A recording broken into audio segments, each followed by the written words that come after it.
Es gribētu parunāt par tādu lietu, ko jau daudz pieminēja, kā skaidra nauda un privātā dzīve. Jūs redzat, mūsdienās ir diezgan grūti iedomāties faktiski jebkuru jūsu darbību veikšanas, kas nebūtu saistīta ar kaut kā maksāšanu. Un atceramies to, ka jebkurš maksājums, ko jūs veicat caur banku, ko jūs veicat ar karti, atstāja pēdu. Un būtībā mūsdienās mēs varam noskaidrot ne tikai to, un tas īstenībā ir salīdzinoši vienkārši. Ja jūs esat veicis pirkumu veikalā ar karti, pēc būtības ir precīzi definējams brīdis, laiks, kad jūs esat to veicis, vieta, un būtībā nav arī pārlieku sarežģīti vairs noskaidrot, ko konkrēti jūs, piemēram, esat pircis. Nerunājot par to, ka tas jau pilnībā atsakot līdzi jūsu pārvietošanos, jūsu atrašanās vietu, jūsu tēriņus, kur, ko un kāpēc jūs pērkat. Un, protams, šādas ziņas dod milzīgi plaša informācija par jums. Pie tam, tīri tehniski, ko nozīmē šie noteikumi. Šis te ziņojums, ko saņems Finanšu izlūkošanas dienests vai vide par jūsu veiktu darbību ar skaidru naudu, dos pamatu šai iestādei sākt jūsu izpēti. Protams, tas nenotiks katrā gadījumā. Bet ja iestādē kādai amatpersonai tādu vai savādāku iemeslu dēļ liksies, ka viņi šo izpēti var veikt, šis te viens fakts, ka jūs esat veicis šo te darbību, vai noņēmis šo naudas summu, vai uzskaitījis, dos pamatu veikt jūsu pētīšanu. Un šī pētīšana būtībā atļaus piekļūt pilnīgi visiem datiem, kas ir saistīti ar jūsu maksāšanu. No vienas puses jau it kā jā, jūs visu darat godīgi, un jums nebūtu no valsts ko slēpt. Ok. Bet ar to vienmēr aizbildinās privātās dzīves ierobežošanā. Šeit jāsaprot viena lieta. Jā, mēs, protams, gribētu cerēt, ka visi, kas strādā valsts iestādēs un arī bankās, kurām ir pieejama šī informācija, ir absolūti kristāli skaidri un godīgi.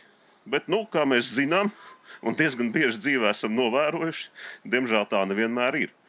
Un, diemžēl, neviens nevar garantēt, kā šī informācija tiek izmantota, kādā nolūkā tā tiek izmantota un kur šī informācija gala rezultātā nonāk. Jā, protams, likumā ir rakstīts, ka viss tas notiek konfidenciāli, ka tā informācija nav pieejama nevienam, bet kā mēs zinām praksē, diemžēl, regulāri notiek dažādas informācijas noplūdes. Tāpat arī valsts iestādes atsevišķas amatpersonas var izmantot šo informāciju savām vajadzībām. Pretēji skaidra nauda faktiski garantē jūsu privātās dzīves anonimitāti, jo izsakot pirkumus, darījums, ko jūs esat veicis ar skaidru naudu, teorētiski, protams, var, bet faktiski tas ir daudz sarežģītāk. Un šeit, protams, arī, it kā tā summa, 750 eiro, labi, bet atkal atceramies, vienmēr šie ierobežojumi sākas ar mazāk ierobežojušām lietām. Senāk bija atļautas daudz lielākas summas skaidrā naudā. Tagad 750. Tikpat labi pēc pāris gadiem tie varbūt būs 100 eiro jau, ja? Un līdz ar to faktiski tie ir nepārtraukti papildus ierobežojumi, un tas ir nepārtraukta iejaukšanās personu privātajā dzīvē. Un jā, mēs varam cerēt, ka valsts vienmēr būs draudzīgā, vienmēr būs labā, vienmēr būs demokrātiskā. Bet atkal, mēs varam demokrātiskā ceļā izveidot mehānismu, kurš nožņauts šo demokrātiju. Jo tiklīdz kā valsts iestāžu rīcībā ir faktiski neierobežota informācija par jūsu privāto dzīvi, valsts iestādēm ir lieliskas iespējas šo informāciju pavērst pret jums. Un tīri uzzīmējot, dzīve ir dzīve. Es, piemēram, likumus zinu ļoti labi un krimināla likumu zinu ļoti labi, jo ar to katru dienu strādāju. Un ticiet man, jebkurš no jums kādreiz dzīvē kaut ko pārkāpj. Un attiecīgi, vai tā būtu politika, vai tās būtu sadzīves kaut kādas jautājumi, biznesa attiecības un tam līdzīgi. Ar pietiekami plašu informāciju par cilvēku vienmēr var atrast kaut ko, vienkārši pasakot, par ko pie viņa piesieties. Zinām veco teicienu, no totalitārisma laikiem būs cilvēks pantu atradīsim. Ja? Šeit ir tieši tas pats. Tā ir faktiski informācija, ko jūs darat un sniedzat, maksājot ar karti, ir faktiski informācija, kas ļoti labi un pilnībā atklāja jūsu dzīvi.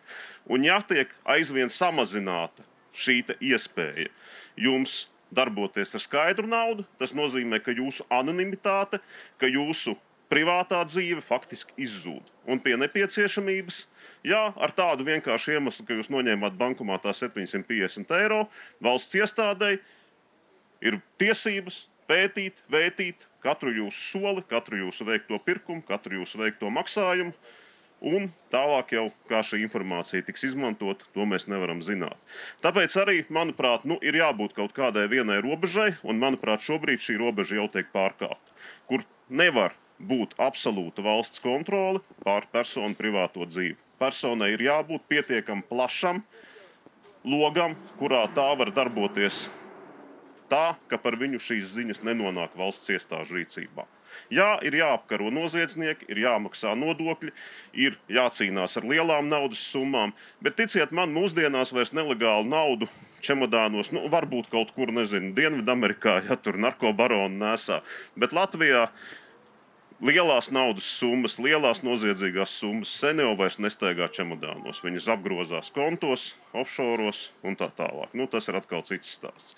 Bet šobrīd faktiski tas, kas notiek, šis ir nopietnas solis valsts iespējām kontrolēt personu privāto dzīvi, pie tam līdz mazākajam sīkumam. Un, manuprāt, šis solis jau ir par daudz, jo nākošie soli praktiski pilnībā likvidēs privātumu. Tāpēc es šo neatbalstu. Paldies!